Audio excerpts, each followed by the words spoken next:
गुरुदेव, आपके चरणों में कोटि-कोटि प्रणाम। गुरुदेव, मेरा प्रश्न है, विद्या अध्ययन का संपूर्ण समय भजन करने में व्यतीत हो जाता है और आवश्यक होते हुए भी बिल्कुल पढ़ाई नहीं हो पाती। ऐसा गलत गलत बातें हैं, बेकार बात करते हैं। विद्या अध्ययन क्या भजन नहीं है क्या? फिर प्रमाद स्थिति में 24 घंटे आप भजन में रहते हैं। फिर गलत प्रश्न मत करो। इससे क्या है, फिर भक्ति पे अश्रद्धा होती लोगों की। अगर हमारे बच्चे भक्ति करेंगे तो वो मूर्ख हो जाएंगे, पढ़ेंगे नहीं। ऐसा नहीं बोलते। 24 घंटे हैं, 8 घंटे आप सो लीजिए। कितने घंटे बचे? 16, 16 घंटे बचे। आप 12 घंटे पढ़ाई कीजिए। कितने बचे? 4। 4 घंटे। 4 घंटे घर परिवार की सेवा करते हुए राधा राधा बोलिए, क्या चला जाएगा? बेवकूफी अगर हम धारण करें तो कोई बात ही नहीं। भजन का मतलब ऐसा थोड़ी है कि वो मूर्ख होता है, वो क्रिया कोई कर्म नहीं करता है, वो एकदम पागल, संसार से बेकार। ऐसा जो साबित किया जाता है ना कि बाबा जी वही बनते हैं, भजन वही करते हैं जो मूर्ख होते हैं, जिनके काम धंधा नहीं होता। राज दरबारों के चक्रवर्ती सम्राट पदों को छोड़कर भगवान के मार्ग में चले।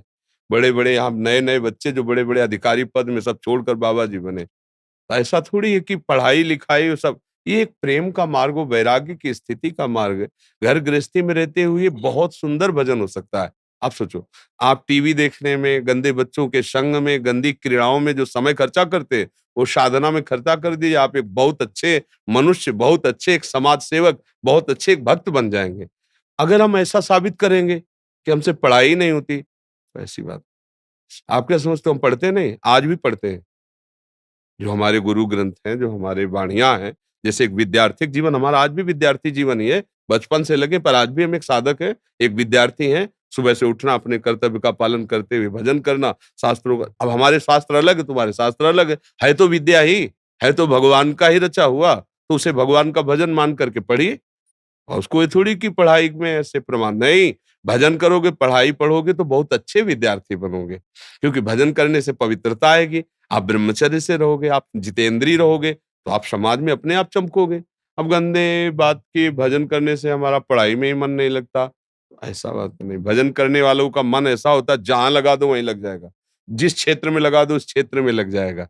भजन करते हुए अर्जुन युद्ध कर रहे हैं ना, तो फिर ऐसी बात क्यों सोचते हो? देखो, गलत बात सोचोगे तो तुम्हारे प्रश्न का तुम्हारे ऊपर कुप्रभाव पड़ेगा, क्योंकि तुम्हारी सोच गलत है ना।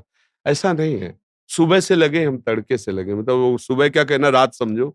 आए 1:30 2 बजे रात्रि होती है ना, 2:30 बजे यहाँ सब भीड़ लगी होती, लाइन लगी होती। अब हमारी दिनचर्या, एक बीमार शरीर है, गुर्दा खराब है, तो लगे हुए हैं। जब तक श्वास है तब तक हम एक साधक की तरह पूरा जीवन लगना है। हर विषय पर ऐसे होता है क्या? कोई भी कार्य ऐसे थोड़ी होता है। ये थोड़ी कि बाबा जी बन गए तो ऐसे बैठे हैं, ऐसे खा रहे हैं। हर संत को आप देखो, उसकी जीवनी होश उड़ जाएंगे। लोग कहते हैं कि बाबा जी होश उड़ जाएंगे।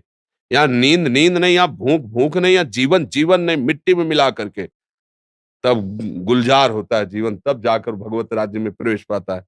तो ये तो साधारण विद्या है, लौकिक विद्या है। इसको पढ़ते हुए क्या हमें परेशानी होती है? हम अपनी बौद्धिक शक्ति का प्रयोग करें। जिधर प्रयोग 9 तक पढ़ा है, साइंस साइड पढ़े हैं। कभी ऐसा नहीं आया कि प्रवादिष्ट गाँव वो स्कूलों में मॉनिटर नहीं बनाए जाते? हाँ, एक बार बोल दिया तो पूरा दिमाग में टेप कर लिया। ज्यादा उसमें रटने की जरूरत नहीं थी। एकाग्रता, पवित्रता, धैर्य, संयम, अपने आप जिस मार्ग में चाहो उस मार्ग में आप बढ़ जाओ। पावर है, जिधर लगा दो। भगवान की भक्ति के द्वारा हम बहुत अच्छे ग्रेजुएट विद्यार्थी बन सकते हैं।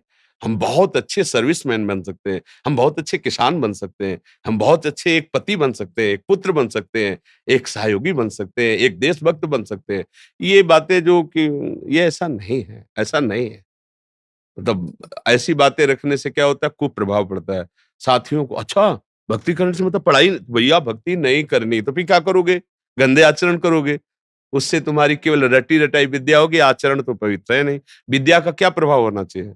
विद्या विनय ददाति, विद्या विनयम ददाति, विनय देती, विनय दैन्यता।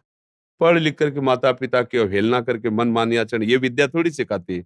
तो इसका मतलब अविद्या ही है, जिसे तुम विद्या समझ रहे हो। जब नाम जप करते हुए विद्या पढ़ोगे तब वास्तविक विद्या होगी। सबको प्रणाम करना, सबसे नम्र व्यवहार, छल कपट नहीं। जब तक ब्याह न हो, ब्रह्मचर्य से रहो। देखो परिणाम कैसा, जीवन मंगलमय होगा। समझ रहे ना? नहीं, आप हमें बताओ, देखो हम मित्रवत बात करते हैं। क्या आप 24 घंटे भजन करते हो?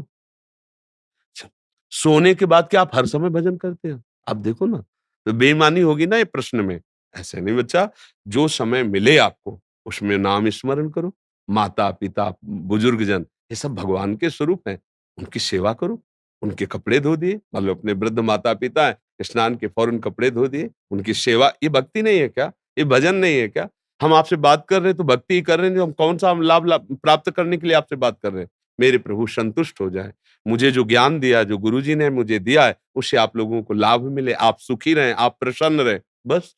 तो वही बात आप अपने परिवार में कीजिए, कि मेरे आचरण से मेरे माता-पिता प्रसन्न रहे, मेरे पड़ोसी प्रसन्न रहे। वो अपने द्वेष से जले अलग बात है, हमारी चेष्टा है, यही है भक्ति का स्वरूप बच्चा। माला हाथ में लिए हैं, अंदर से छल कपट पाखंड, उसे भक्ति नहीं कहते।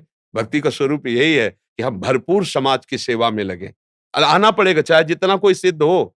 इस समाज का अन्न खाया, समाज का वस्त्र पहना, समाज में जिए हो, तो समाज को दे के जाना पड़ेगा जो तुम लिए हो। एकांत में भजन किए हो, वो दे के जाना पड़ेगा। तो हम समाज आए तो समाज सेवा में, आखिरी जीवन का पड़ाव तो इसी में आया ना, तो वो तो आपको आज से ही मिला हुआ है ना। अगर आप अच्छे से करो तो कहीं भागने की ज़रूरत नहीं है, कहीं विक्षेप की ज़रूरत नहीं, भगवान का नाम है और सबकी सेवा है, इसके प्रभाव से उत्तम भक्ति को प्राप्त हो जाओगे। समझ गए?